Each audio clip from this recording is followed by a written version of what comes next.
Dans notre grande volonté de parler du monde sportif amateur dans notre région normande et chez les voisins immédiats, voire même au-delà, non seulement des acteurs sur le terrain, mais aussi des personnes en coulisses qui œuvrent pour la réalisation d'une épreuve sportive ou autre, l'acteur du jour que je rencontre est le responsable du club cycliste et du CSM Le Pec et lui-même compétiteur. Il va me parler de son groupe, du fonctionnement, de l'ambiance, en fait de l'état d'esprit.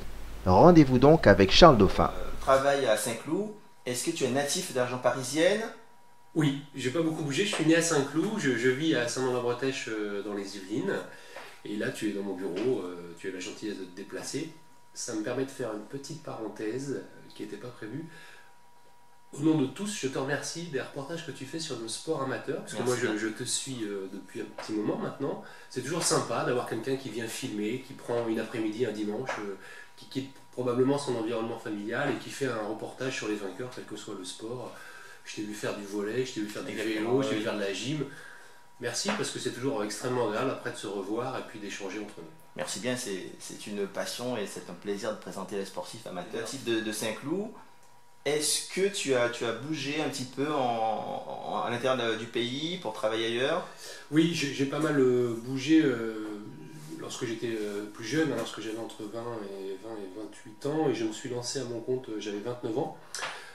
J'ai été assez vite rejoint en 2004, en juillet 2004, par mon frère Guy, qui compte énormément dans ma vie, puisqu'on est associés professionnels, on est pratiquants tous les deux, on essaie de faire vivre le club fortement tous les deux, on s'entend extrêmement bien, et j'ai vécu en Alsace, je suis allé un petit peu en Europe du Nord, j'aimais bien tourner lorsque j'ai eu le temps de tourner avant, et je me suis posé en 2004 à Saint-Cloud, pour reprendre le cabinet familial avec mon frère que nous essayons de faire croître depuis ces années.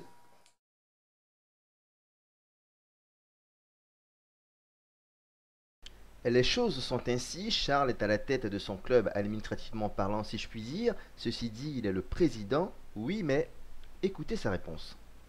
D'accord. Tu es le président du CSM Le Pec, un président actif au niveau de la gestion de son club, mais aussi actif sur le terrain, tu es aussi cycliste. Ouais.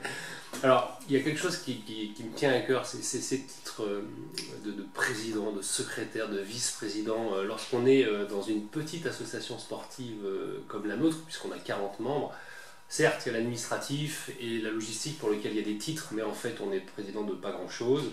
Moi, j'avoue que les titres comme ça m'a toujours fait un petit peu rigoler, presque me dérange toujours qu'on dise t'es président de ci, président de ça. On est 4 à animer le club.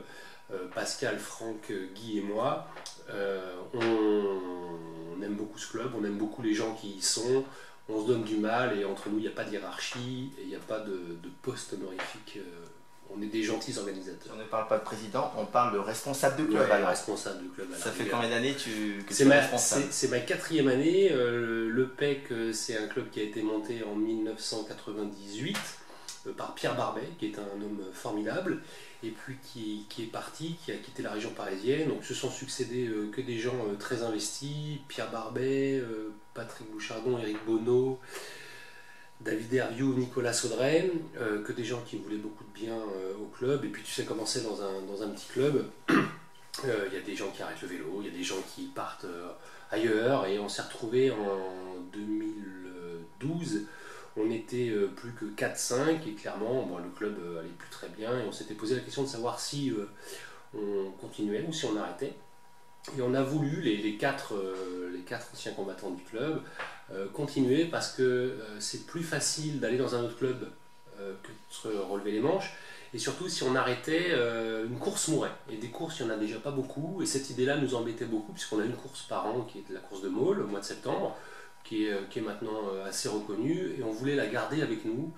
Donc on s'est dit qu'est-ce qu'on fait? Moi j'ai pris donc la tête un peu du groupe et j'ai dit allez on recrute. C'est la première personne que j'ai recrutée, c'est mon frère, puisqu'il courait dans un autre club. Guy il marche très fort, dans notre petit niveau amateur et cyclosportif il avait sa petite notoriété, donc ça nous a fait une locomotive.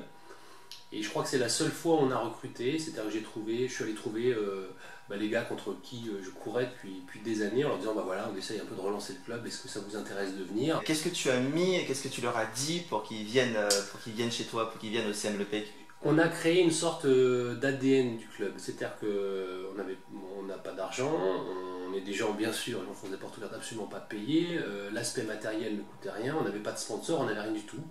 Et on a dit, on essaie d'être des copains qui font du vélo ensemble plutôt que d'être des cyclistes qui essaient d'être des copains. Et ça, c'est vraiment l'ADN des gens qui viennent au club, on leur propose ce cadre. On leur a dit pas de réunion parce qu'on a tous autre chose à faire. On a dit la seule chose qu'on demande, c'est trois choses, c'est fondamental, c'est le respect des bénévoles, le respect des bénévoles. Et si je ne l'ai pas dit, le respect des bénévoles, c'est-à-dire des gens qui sont dans le bureau, qui ne sont pas des professionnels, donc qui ont le droit de se tromper, qui ont le droit de rater une commande, qui ont le droit de rater une organisation. Et puis surtout les bénévoles des autres clubs, ça c'est très important pour nous. C'est-à-dire qu'une fois par an, on organise chez nous pour remercier les autres clubs d'organiser chez eux. Ah bon? Si un jour, oui, c'est chaque club qui fait ça, chaque club organise sa propre course, c'est une façon d'inviter et de remercier les autres clubs. Ouais. Si un jour il y a un raté, que vous êtes mal classé, que vous n'êtes pas content, que vous vous êtes accroché, enfin, que vous ratez la 8e place, la première place ou même la dernière place, vous vous taisez, vous ne faites pas d'histoire, parce qu'il faut d'abord montrer que vous êtes des gens bien élevés, parce qu'on n'est pas des professionnels. Et on est allé trouver nos copains, en fait, on est allé trouver les gars des Clés-sous-Bois, on est allé trouver qui y avait les gars de Feucherolles, les gars contre qui on courait finalement tous les dimanches, et comme on s'entendait déjà très bien, l'idée je crois de refaire partir un club et d'être une bande de copains qui s'amusent a plu à tout le monde. Et j'ai plaisir à dire que tous nos coureurs, partout où ils passent, ne recueillent que des compliments sur leur attitude. Je pense que c'est fondamental. On a recrues il y a quelques temps. Il y a eu des recrues cette année? Et des départs peut-être aussi? J'ai de la chance. Il n'y a pas eu de départ depuis qu'on a repris, qu'on a relancé un petit peu le club, sauf une personne qu'on a un peu poussée dehors parce qu'il ne respectait pas le cadre, c'est-à-dire qu'il ne venait pas à la course du club pour se mettre dans un carrefour, comme on doit tous le faire pour remercier les autres clubs. Ouais. Tous les autres, on joue tout le temps le jeu, c'est-à-dire qu'à l'organisation du mois de septembre, on a plus de monde quasiment dans les carrefours que sur le vélo, tout le monde est là, tout le temps, tout le monde est très présent et ça c'est super appréciable. Et le mot recrue, à part quand on a relancé, moi je ne l'aime pas beaucoup parce que on est encore une fois des amateurs, on est encore une fois des gens qui, tout est relatif. Voilà, qui avons le devoir de ne pas se prendre au sérieux. Donc je ne vais pas chercher à shipper des coureurs à mes copains de réunion UFOLEP ou FGT. Les gens veulent venir ou pas, et on a des gens qui ont souhaité venir cette année. Alors, on a un principe, comme on est très à cheval sur l'état d'esprit et sur le fait qu'il n'y ait pas d'engueulade, c'est que la personne doit être parrainée par au moins 2 personnes. Donc on a eu effectivement des gens qui nous ont rejoints cette année, mais de leur propre initiative, on a été choper personne dans un autre club parce que je trouverais ça absolument épouvantable. Notamment un coureur qui a fait Paris-Bordeaux l'année dernière, Yannick Marie. Yannick Marie, qui a sa notoriété dans notre petit milieu cycliste, parce que c'est un gars qui a un niveau supérieur à la moyenne. On a un jeune qui est arrivé de province qui s'appelle Clément Biez. On a un gars qui a repris le vélo, c'est Benoît Carouaton. Qui on a eu encore, on en a eu 5. On a Guillaume Pinard qui est un grand copain de Yannick et on ne voulait pas les séparer. Et puis je crois que j'oublie personne, ou si j'oublie qu'il m'excuse. On a eu 4 ou 5 arrivées cette année et ça nous va bien. Bien que ça soit un petit club de copains, d'amis, est-ce qu'on peut parler d'objectifs, de choses comme ça? Alors, non, entre président, recrue, pas d'objectif non plus. Non, pas d'objectif non plus. Si tu veux, ce qui est important pour nous, c'est que c'est de la simplicité. Donc, si tu parles d'objectif, il faut que tu parles de résultats. Or, on a eu des années où clairement des résultats sportifs étaient formidables. Notre première année, par exemple, on a eu de nombreuses victoires. On a eu un titre de champion d'Île-de-France avec mon frère. 15 jours après, on avait un titre de champion de France avec Michael Le Goff. On a eu 0 chute, 0 engueulade, 0 problème. Ça a été une belle année, mais l'année d'après, évidemment, tu ne peux pas être aussi haut. Donc qu'est-ce que tu dis aux gars? Tu dis que tu n'as pas eu de résultat. Le premier résultat, le premier devoir d'un club amateur comme le nôtre, c'est de ne pas se prendre au sérieux, c'est de s'amuser, c'est de rigoler. Et l'objectif, c'est de ne pas tomber. Voilà. Qu'on ait 0 blessé, qu'on n'ait pas de chute à l'entraînement, pas de chute en course, pas d'engueulade entre nous, parce que ça, moi, ça me hérisse un petit peu le poil. Et je suis extrêmement satisfait. Donc pas de recrue, donc pas de résultat, donc pas d'ambition. Si ce n'est qu'il faut un peu s'amuser. Pour qu'une association fonctionne, il est impératif d'avoir des partenaires. Alors Charles, à ce sujet, qu'en est-il au CSM Le Pec? C'est un peu un cercle vertueux, une spirale ascendante. On a des gens qui ont proposé spontanément leur aide sans qu'on les sollicite, au sein des coureurs licenciés. Donc je pense notamment à Sébastien Benamou, qui se reconnaîtra, qui est agent d'assurance pour AXA, qui nous a proposé un petit peu d'aide financière qu'on a bien sûr accepté parce qu'on en a besoin. On a Reynald de Nocera de Calais Formation qui nous a proposé son aide financière et qu'on a accepté. De la même manière, on en avait besoin. Et nous-mêmes, avec Guy, avec la tête de notre petite entreprise, on met depuis des années de l'argent dans notre club, mais également dans d'autres clubs, parce que pour nous, ça crée une dynamique commerciale, ça crée un support commercial. Et surtout, sponsoriser un club, c'est facile. Faire un chèque, c'est facile. Faire vivre du mécénat, c'est plus compliqué. Et comme ça fait des années que tous les dimanches, on est sur les courses, le nom sur les maillots et notre présence tous les dimanches, on espère, en étant apprécié des autres, fait que ça nous a amené de la clientèle. Il y a quelques mots que tu n'aimes pas entendre. Je ne sais pas donc si je peux parler de bilan. Bilan moral, si, si tu peux en parler. Bilan moral, oui, puisqu'il n'y a pas d'objectif sportif. Il n'y a pas de bilan sportif non plus. Voilà. Si, on a un bilan moral, alors on a de la chance d'avoir dans le club des gens extrêmement sympas, extrêmement bien élevés, qui s'apprécient les uns les autres. Et finalement, tu sais, c'est comme dans la vie, quand tu ne demandes rien, les gens te donnent beaucoup. On a eu, moi j'ai eu 2-3 exemples de choses qui se sont faites et qui ont été extrêmement agréables pour tout le monde. Il se trouve que dans le club, on a de la chance, on a un grand patron qui représente une grande marque de lunettes, Bollé, pour ne pas la citer, qui a beaucoup apprécié son accueil dans le club par tous les coureurs quand il est arrivé il y a 2 ans, parce qu'il est arrivé un peu par hasard, du fait de la proximité géographique, et qui a eu la gentillesse, l'immense gentillesse de nous offrir à chacun, donc on était 40, la dernière paire de lunettes Bollé, la 6e sens, donc ça a une vraie valeur marchande, ça c'est la première belle nouvelle. On a eu l'année dernière, les gars se sont cotisés à l'Assemblée Générale pour m'offrir des cadeaux, pour me remercier, pour en discuter avec d'autres responsables de club. Je peux dire que c'est pas commun, ça fait extrêmement plaisir.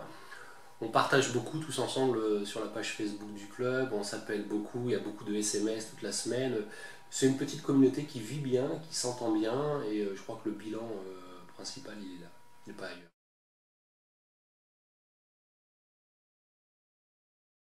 Donc, même si tu dis qu'il n'y a pas d'objectif, néanmoins, il y a un objectif individuel. Quand on participe, quand on prend un départ, c'est la gagne. Ouais.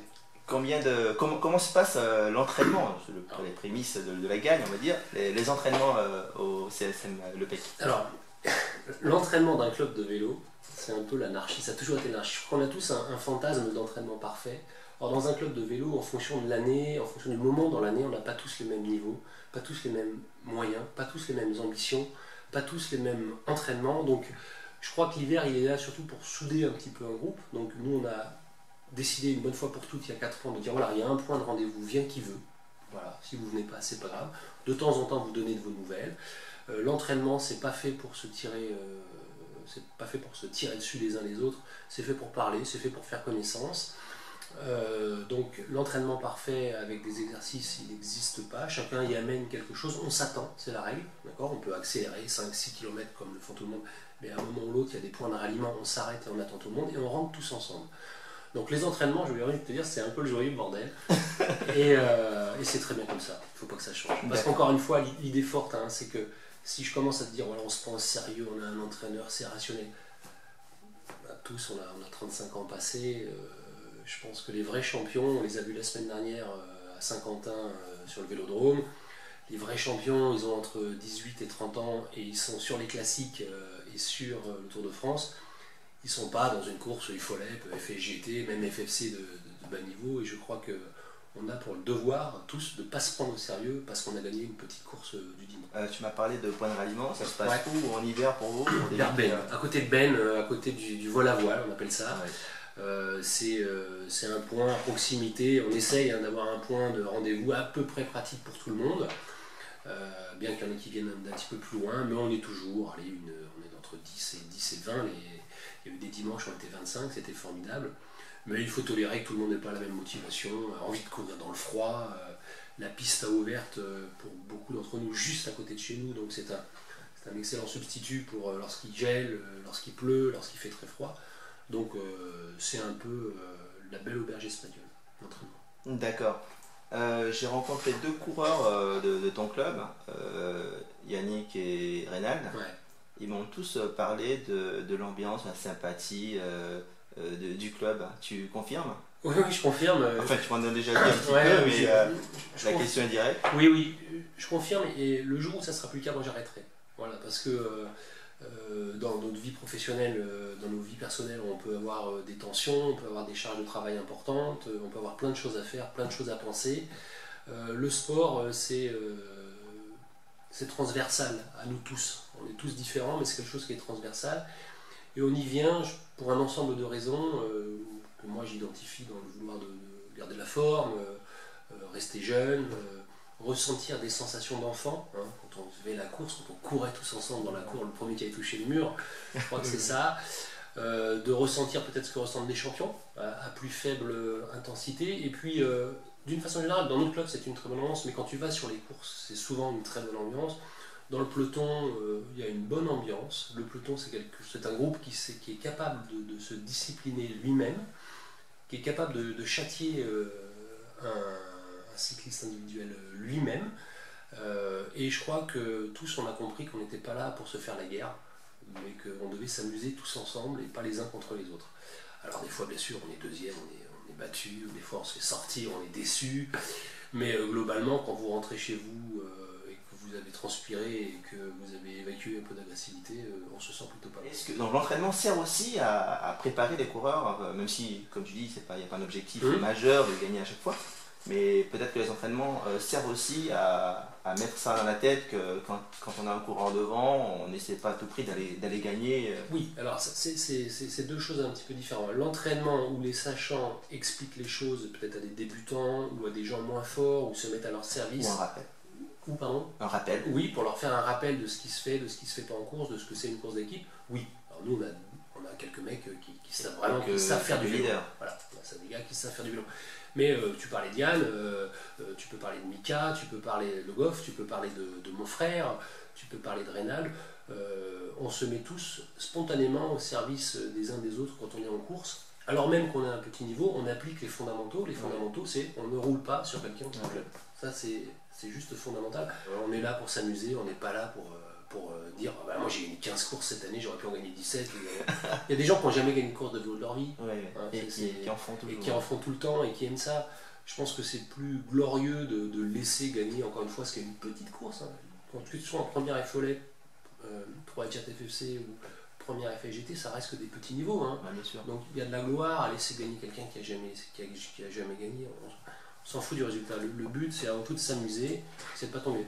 À titre perso, moi j'adore courir avec les cyclistes plus forts que moi. Il y en a malheureusement. il y en a beaucoup. Quand tu vas dans l'heure, tu peux courir avec un gars qui s'appelle Douanard, qui est une bête de course, qui est super sympa. On a dans la communauté du Follet, on a des vrais bons coureurs. Il y a Roy, il y a Marie, il y a Le Goff, il y a Douanard. Moi j'en connais pas un qui est désagréable.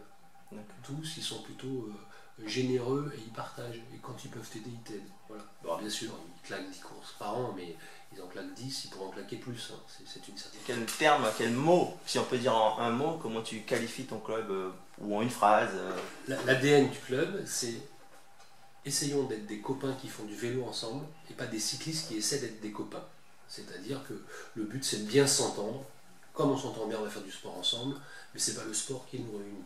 On s'entend bien parce qu'on est des gens, encore une fois, bien élevés, soucieux de respecter les bénévoles du club et des autres clubs, faire attention sur la route et avoir conscience que ce qu'on fait, c'est un passe-temps, c'est pas un métier. Sur ces bases-là, on s'entend tous bien, il n'y a pas de problème. D'accord. Merci beaucoup, Charles. De rien. À bientôt. Ciao.